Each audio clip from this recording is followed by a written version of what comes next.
esclarecer o que é angústia, porque às vezes a pessoa confunde a angústia com uma tristeza, né? Mas o que seria angústia? Tá. Essa pergunta é muito importante. Primeiro que angústia é um termo genérico. A gente costuma chamar de angústia qualquer sentimento, ou tristeza, ou um medo, uma ansiedade. Mas aqui, o que eu acho importante a gente colocar aqui hoje é que a angústia, ela é um sentimento que faz parte do ser humano tanto quanto a alegria, tanto quanto a tristeza, tanto quanto a satisfação. Então, ela é um sentimento que, me parece, a sociedade hoje procura não ver muito isso, não se dá muito com isso, joga para debaixo do tapete, né? Mas, assim, a gente pode pensar que a angústia é um sentimento que tem duas grandes motivações. A primeira, a motivação externa, que algum evento que acontece na minha vida, alguma tragédia que eu passo, eu vou ficar angustiado, eu vou desenvolver uma tristeza, eu vou ficar um tempo num certo luto, depois eu vou conseguindo superar isso. Agora tem, Alana, o que a gente chama da angústia natural, ou angústia eterna, né? Se a gente pegar o livro Mal-Estar na Civilização, de Freud, ele fala de 3 grandes sofrimentos humanos que, de certa forma, são eternos e muito atuais. Que é, primeiro, saber que vamos morrer um dia. Isso é uma coisa que não tem jeito, né? A gente se angustia com isso, não tem como mudar isso. Segundo, a nossa má adaptação à civilização. Por mais que nós, seres humanos, inventamos a civilização, nós somos muito mal adaptados a ela. Tanto é verdade que você tem aí polícia, você tem um monte de regras, você tem um monte de leis para tentar conter o ímpeto humano, né?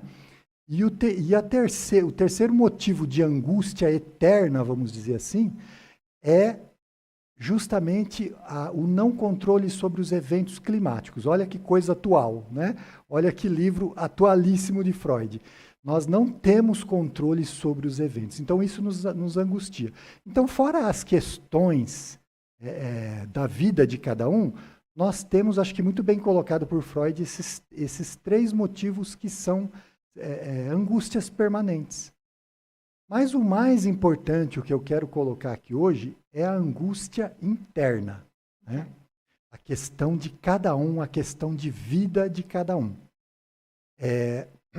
Eu posso, assim, colocar da onde vem essa angústia interna. Entre outras coisas, o bebê, quando nasce, os primeiros dias, as primeiras semanas de vida, o bebê ele é um maluco completo, vamos dizer assim. Ele é biruta, porque ele não tem a menor noção da realidade. Então ele fica num lugar de que tudo é em função dele. E conforme os dias e as semanas vão passando, esse bebê começa a se dar conta de que não é bem assim, de que existe uma mãe ou cuidadora que não está o tempo todo disponível para ele, que não é em função dele, que o mundo não gira em torno do umbigo dele. Ou seja, a criança vai, todos nós, né, de certa forma, vamos entrando numa cascata de frustrações que a gente começa a deixar sair daquele paraíso que a gente viveu nos primeiros dias. Primeiro o paraíso do útero, né? Sim. E depois o paraíso de ter alguém, parece que numa relação simbiótica totalmente em função da gente. Bom, quando a gente perde, acontece, Alana, que a gente já experimentou esse prazer. E uma coisa muito verdadeira é o prazer, uma vez experimentado, jamais é esquecido. Então a gente passa o resto da vida buscando ter de novo aquele prazer total que a gente teve nos primeiros dias de vida. Mas o que a gente consegue? A gente não consegue voltar a isso. Até porque a gente tem consciência da realidade. Então o que acontece? O prazer, tudo que a gente faz, tudo que a gente busca, tudo que a gente alcança passa a ser uma substituição. Como substituição, como a própria palavra diz, substituição não é a mesma coisa. É algo que vem ajudar, mas não vem trazer, não é a mesma coisa. Então o prazer, a satisfação passa a ser apenas parcial. E eu achei interessante quando você trouxe esse tema desde a infância, né? Desde o bebê. Nós trazemos muito esse tema aqui, a primeira infância. Nós, como pais, né, a gente sente essa importância de como nós vamos cuidar melhor dos nossos filhos. E outra palavra também que eu fiquei muito atenta foi a questão da frustração. Aqueles pais que ficam o tempo inteiro tratando o seu filho como um rei, o tempo inteiro fazendo todas as suas vontades. Eu sei que aquela coisinha linda, maravilhosa, que anda pela casa de 5 anos, um dia ela vai crescer. Sim. Como que, assim, a gente também trazer de uma forma talvez mais leve a realidade para essa criança? Porque se você mesmo relatou que nós experimentamos o prazer e nós não queremos sair dele, e eu acredito que quando é pequeno a gente faz tudo pelos filhos. Aí vai chegar na adolescência, é aquela fase meio aborrecência que os pais falam, que começa a colocar limite. Sim. E daí já é tarde demais. Pois é, vamos dizer assim, educar dá muito trabalho, né? E a gente tem que exigir da criança que ela tenha, que ela aceite esperar, que ela aceite as coisas como são. Não é trazer a criança para a mesa e dizer o que você quer comer, onde você quer sentar. Mas você vai comer isso, é isso que tem, e o seu lugar de sentar é aqui. É tirar essa coisa do rei, como você muito bem disse, né? Porque a criança, desde cedo, ela tem que aprender a suportar as frustrações e a espera, coisa que ela não sabe. Ela ainda não tem um eu desenvolvido para isso. E se os pais são muito, diga-se de passagem, Alana, narcisistas, isso se chama narcisismo. Desejar que esse filho tenha tudo do bom e do melhor e nunca se frustre. Isso é um narcisismo dos pais, né? Isso é muito perigoso. Porque aí, nos primeiros anos de vida, você não desenvolve na criança a capacidade de dar conta de se manter por um tempo frustrada. Então, quando fica adolescente, continua não tendo essa capacidade. E aí a coisa é muito mais difícil de consertar. Muito mais trágico. Imagine só, né? Nunca ensina durante a infância inteira, aí chega na adolescência, vai querer colocar, impor algumas regras que não foram ditas para uma pessoa que já está teoricamente formada, né? Já é pré-fase adulta. Sim. Eu imagino que deve se tornar um lar bem complicado ali. Mas quando a gente fala também de angústia, a gente passa por essas fases e chega na fase adulta, né? E aí eu fico aqui preocupando, por que a depressão hoje está tão atual? O que está acontecendo, né, com essa nova geração, com esses novos Sim. adultos? Essa pergunta é fundamental, né? Veja, depressão. Tem vários motivadores de depressão hoje. Eu tenho uma frase que eu gosto muito, que eu uso, que é a seguinte: doença é moda. Porque nós adoecemos conforme a cultura, conforme o estilo de vida, conforme a gente vive e pensa.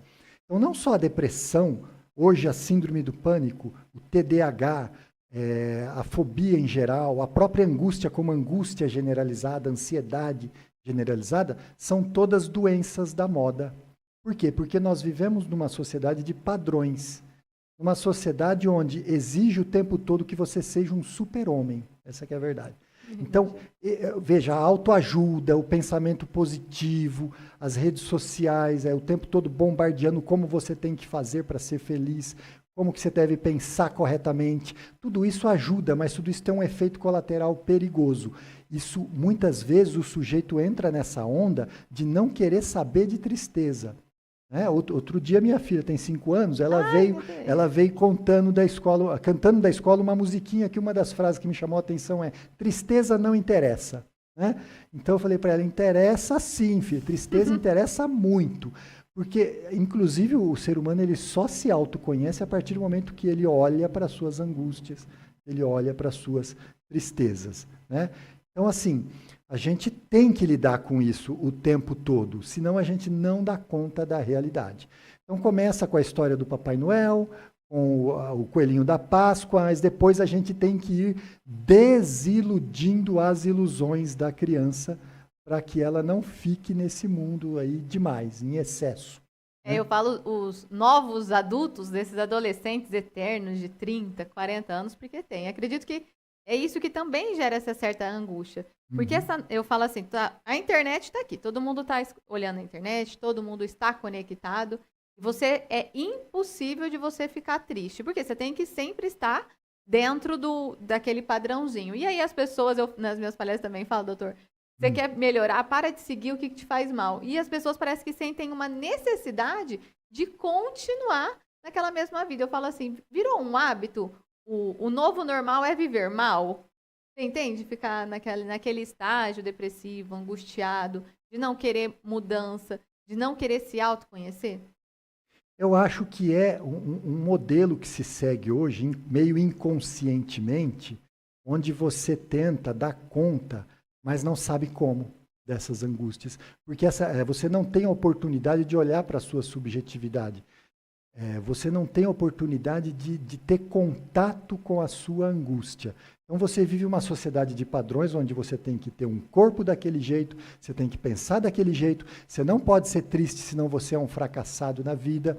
E aí você fica percebe que fica com uma extrema pressão em cima do indivíduo? O homem contemporâneo de hoje é um indivíduo que tem que dar conta do impossível. Ele tem que dar conta sozinho de tudo. O homem e a mulher, né? Ele é bombardeado o tempo todo com a informação de que ele pode tudo o que quer. Aquela frase, eu posso tudo o que quero, é perversa, a meu ver.